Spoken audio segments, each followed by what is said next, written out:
여러분은 영어로 말을 못하는 게 아닙니다. 그저 지금까지 배운 단어, 문법을 어떻게 조합해서 입 밖으로 꺼내야 할지 모르는 것뿐이에요. 이게 쉐도잉 100번 하고 패턴 수천 개 외워도 해결이 안 돼요. 오늘 제가 알려드리는 이 규칙만 알면 여러분들 지금까지 배운 것들이 자연스럽게 연결돼서 입 밖으로 나옵니다. 이 세 가지만 기억해 주세요. 첫째, 영어는 서술어가 먼저다.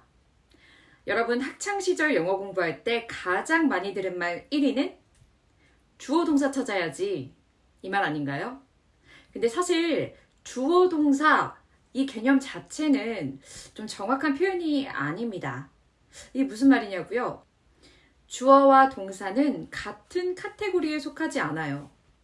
주어는 목적어, 보어, 서술어 이렇게 그 문장 내에서 이 단어가 어떤 역할을 하는지 그 기능을 지칭하는 말이고요. 동사는 명사, 형용사, 부사처럼 단어 자체가 가지고 있는 특징을 지칭하는 말입니다. 그래서 엄밀하게 우리가 문장 내에서 주어 동사를 찾는다라는 말보다는 주어 서술어를 찾아야 한다라는 말이 더 정확하고요. 제가 여기서 서술어가 가장 처음이라고 말씀을 드렸잖아요. 근데 서술어는 여기서 동사만 뜻하는 게 아니라 형용사도 포함합니다. 왜 그런지 그 이유를 말씀드릴게요. 예를 들어서 여러분이 영어로 나 배고파 라는 말을 하고 싶어요. 그러면 여러분이 가장 먼저 떠올려야 하는 표현이 뭔가요? hungry, 맞죠? 배고프다는 표현에 형용사 hungry가 떠올라야 되죠. 여기서 동사는 사실 I am hungry 할 때 am이잖아요. 이 am은 비동사로서 뭐뭐다, 뭐뭐이다 라는 상태를 나타내는 동사인데 사실 동사가 정말 중요하다라고 한다면 여기서 I am 이게 그럼 끝이잖아요. 근데 우리가 말하려는 것의 진짜 중요한 핵심은 나 배고프다, 배고픈 상태를 말하는 건데 여기서 주어 동사, 그러니까 학교에서 배운 대로 주어 I와 동사의 품사인 am을 찾는 게 의미가 있을까요? 그렇기 때문에 우리가 말을 할 때도 서술어가 가장 먼저 딱 떠올라야 합니다. 예를 들어서 다른 문장으로 나 내일 시험이라서 공부해야 돼. 이 문장을 내가 영어로 말하고 싶어요. 그러면 지금 내 머릿속에 떠올려야 하는 가장 첫 번째 표현은 뭘까요? 이 문장에서 가장 중요한 말. 시험이라고 생각하시는 분 없으시죠? 물론 시험이 있으니까 공부해야 돼 라는 것도 맞죠. 근데 공부를 해야 해. 공부해야 돼 지금. 이 말이 지금 핵심이잖아요. 공부를 해야 하는데 그 해야 하는 이유가 내일 시험이 있어서야. 그러니까 시험이 있다라는 말은 이 문장에서 내가 공부를 해야 하는 행위에 대한 이유죠. 그러니까 여기서 이런 말을 내가 하고 싶다라고 했을 때 가장 먼저 떠올라야 하는 표현은 study, 공부하다 라는 말이에요. 이 단어가 먼저 딱 떠오르고 study. 근데 공부하다, 공부한다, 공부할 것이다가 아니라 공부해야 된다. 그러면 그 의미를 부가해서 내가 덧붙여주기 위해서 I have to study, I need to study 이런 식으로 앞에를 바꿔줄 수 있는 건데요. 여러분들이 여기서 가장 핵심적으로 받아들여야 할 내용은 내가 무슨 말을 하든 그 서술어, 그러니까 내가 하는 행위, 내가 나의 상태를 표현하는 단어를 먼저 떠올려서 그 말을 뱉어야 한다 라는 말씀을 드리는 겁니다. 영어로 무슨 말을 하려고 할 때 서술어, 즉 동작이나 상태를 나타내는 표현을 의도적으로 떠올리는 연습을 해보세요. 둘째, 영어는 결과부터 말한다. 여러분, 한국어는 끝까지 들어봐야 알 수 있다. 이런 말 굉장히 많이 들어보셨죠? 그런데 영어는 가장 중요한 말, 결과적으로 어떻게 됐는지를 가장 먼저 말을 해줍니다. 예를 들어서 회사에서 이 탐이라는 직원이 있는데 탐이 어제 출근했는지 안 했는지가 궁금해서 누가 물어봤어요. 그럴 때 영어의 경우에는 Tom did not work yesterday. 끝. 그리고 나서 because 이러면서 이유가 나와요. 그래서 Tom didn't work yesterday 하면 어제 근무 안 했어요 하고 그냥 딱 팩트만 말을 하고 뒤에 이제 이유에 대해서도 이제 부가적으로 설명을 해주는 그런 배치를 따라간다면 한국어의 경우는 먼저 앞에 아, 탐이 어제 오전에 전화가 왔는데요. 갑자기 집에 무슨 일이 생겨서 출근을 못했다고 하네요. 이렇게 앞에 배경 설명을 쫙 해주고, 그래서 마지막에 어떻게 됐는지, 했는지, 안 했는지, 이거를 서술해 주거든요. 근데 이러한 방식의 차이는 누가 맞고 틀리고가 아니라 우리의 문화, 언어, 이런 것들이 굉장히 오랫동안 누적이 되어서 나타난 차이점이기 때문에 우리가 여기서 중점적으로 생각해야 될 부분은 이 차이, 한국어와 영어의 이 완전히 반대적으로 생각하는 차이를 염두에 두고, 그리고 우리가 말을 할 때, 글을 읽을 때, 그리고 들을 때, 이런 것들을 전부 다 고려해서 듣다 보면, 아, 영어 자체로 이제 받아들이면서 이해를 더 빠르게 할 수 있는 겁니다.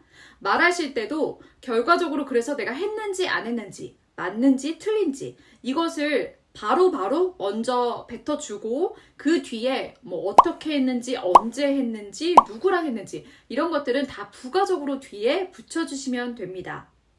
셋째, 의미 단위로 끊어서 말한다.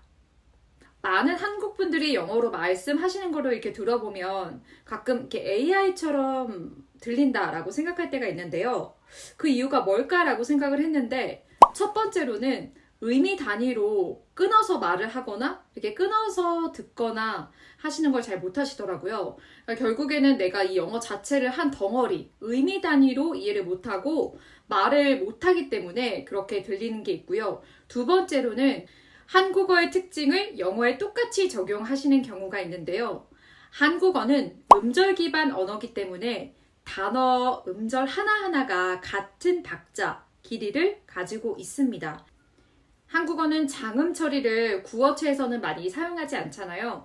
그래서 한국어 자체가 사실 좀 굉장히 단조로운 그런 느낌이 있습니다. 그렇기 때문에 이 영어의 stressed timed language의 특징, 그러니까 이 강세 기반의 그 박자를 맞춰줘야 되는 언어인 영어를 제대로 이렇게 내가 구현해내지를 못하는 겁니다. 네, 여러분, 제가 여러분께 의미 단위로 말을 한다는 게 어떤 건지 보여드리려고 원어민 영상 하나를 짧게 가져왔는데요. 원어민이 어떻게 끊어 있는지 먼저 보여드릴게요. You see, barrier breaking is about not staying in your lane and not being something that the world expects you to be. 자, 여러분 보셨나요? 제가 자막도 일부러 이렇게 띄워놨는데요.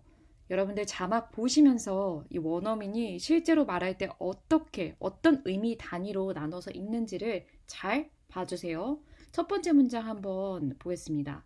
You see, barrier breaking is about not staying in your lane and you see. 이 원어민이 어떻게 얘기하냐면요. You see, 살짝 쉬고, barrier breaking, 살짝 쉬고, is about not staying in your lane, 이렇게 얘기하거든요. 그러니까 말을 할 때 내가 전달하고자 하는 의미가 있잖아요. 그거를 영어에서는 조금 더 적극적으로 표현해 주신다고 보면 돼요. 그래서 뭐 you see는 해석 안 해도 돼요. 약간 필러 같은 말이기 때문에 뭐 아시다시피 barrier breaking이라는 거는 뭐 어려움을 극복하는 것, 뭐 벽을 부수는 것이라고 해석하셔도 되지만 맥락으로 볼 때 어려움을 극복한다라는 게 뭐냐면요. It's about not staying in your lane. 지금 있는 자리에서 머물지 않는다는 것을 의미합니다. 라는 뜻이에요.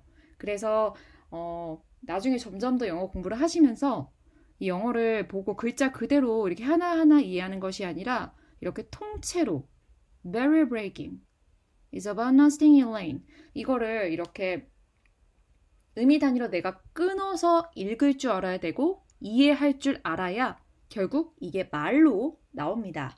만약에 지금 의미 단위로 읽는 게 안 되고 이해하는 게 안 되면 사실 그거 먼저 연습을 하셔야 합니다. 문장이 아무리 길어도 처음에는 이 긴 문장을 내가 시간 순서대로 이렇게 그림을 사진을 찍어서 이 장면을 말로 전달한다고 한번 생각을 해볼게요. 네, 여러분, 오늘 배운 이 세 가지 규칙을 실제로 적용해서 제가 지금 아래에 이렇게 문장 3개를 적어놨는데요. 이 3개의 문장을 한번 영작해보는 연습을 해 보셨으면 좋겠어요. 이 첫 번째 문장만 제가 예시로 같이 해드리면요. 나 지금 버스 타러 가야 돼. 라는 말을 하고 싶잖아요. 그럼 여기서 가장 중요한 그 서술어가 뭘까요? 나 지금 버스 타러 가야 돼. 가다죠, 가다. 지금 가야 되는데 그 이유가 버스 타야 되기 때문인 거죠. 그럼 가다는 영어로 뭐죠? go, go잖아요. 근데 가야 해 라는 그 뉘앙스를 주려면 have to go, should go, need to go 이런 거의 뉘앙스의 차이는 지금 일단 말씀을 안 드릴게요. 다 가야 돼 라는 의미를 가지고 있지만 조금씩 뉘앙스 차이가 있습니다. 그럼 어쨌든 나 지금 버스 타러 가야 돼. I have to go to take a bus. Now 뭐 이렇게 해도 되고요. Right away 해도 되고요. 그런 것보다는 지금 내가 이 go라는 서술어부터 시작을 해서 go라는 서술어에서 시작을 해서 내가 I have to go to take a bus 라는 문장을 바로 만들 수 있다는 것이 굉장히 중요하거든요. 머릿속에 내가 이 문장을 보자마자 아니면 내가 하고 싶은 말이 딱 떠오르자마자 서술어를 먼저 딱 생각하는 연습 한번 해보세요. 아래 두 문장은 직접 해보시고 어려운 점이 있으면 댓글로 남겨주시면 제가 바로 답변 드리겠습니다. 네, 여러분 지금까지 배운 이 세 가지 원칙을 가지고 여러분 연습을 하시면 정말 빠르게 영어 실력, 특히 회화 실력 향상될 거니까요. 무조건 연습 이렇게 해보세요. 영어로 말을 할 때 내가 먼저 가장 떠올려야 하는 것, 서술어. 그리고 가장 중요한 말부터 내가 영어로 말을 한다. 이걸 염두에 두고 영어로 말을 하는 것과 그냥 내가 번역을 하려고 하는 것은 정말 천지차이입니다. 기본적인 영어와 한국어의 차이를 이해하고 그에 따라서 내가 얻어 공부를 하는 것이 훨씬 더 빠르게 여러분의 영어 실력을 향상시킬 수 있는 방법이라고 제가 확신합니다. 오늘도 시청해주셔서 감사합니다.